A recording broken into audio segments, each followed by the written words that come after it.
Сәлеметсіздер ме, құрметті ата-аналар мен балалар.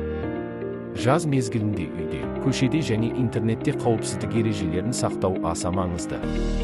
Жолды тек жаяу жүргіншілер өткелі арқылы өтіп, жан-жағыңызға мұқият қараңыздар.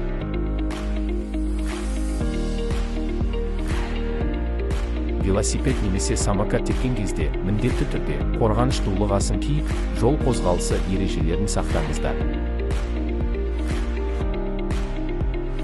Жол үстінде телефон қалаңдап, құлаққап пен музыка тыңдауға болмайды. Бұл өмірге қауіпті. Ашық терезеге жақындамаңыздар және москитонына сүйенбеңіздер. Ол құлап кетуден қорғамайды.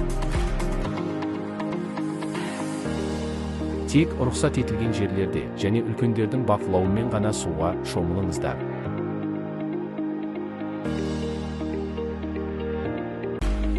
Бейтаныс жерлерде суға сүңгімеңіздер және жағалаудан алысқа жүзбеңіздер.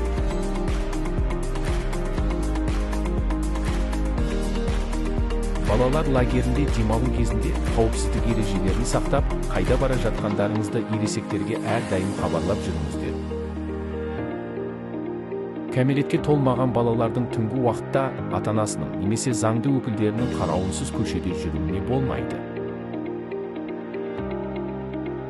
Бейтаныс адамдармен сөйлеспеңіздер, олардан ештеңе алмаңыздар және олармен бірге ешқайда кетпеңіздер.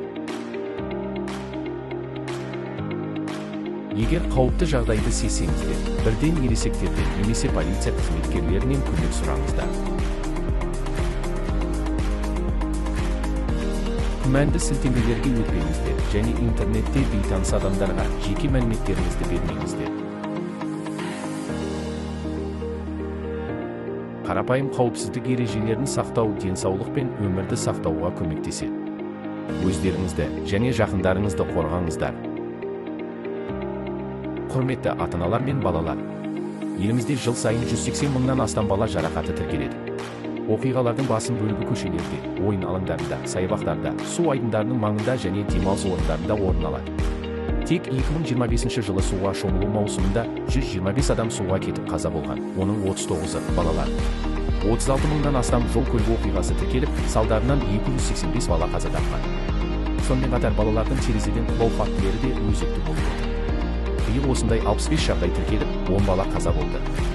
Жазғы демалыс кезеңінде кәмелетке толмағандардың түнгі уақытта ересектердің қарауынсыз үйден тыс жерде жүру фактілері де көбейген.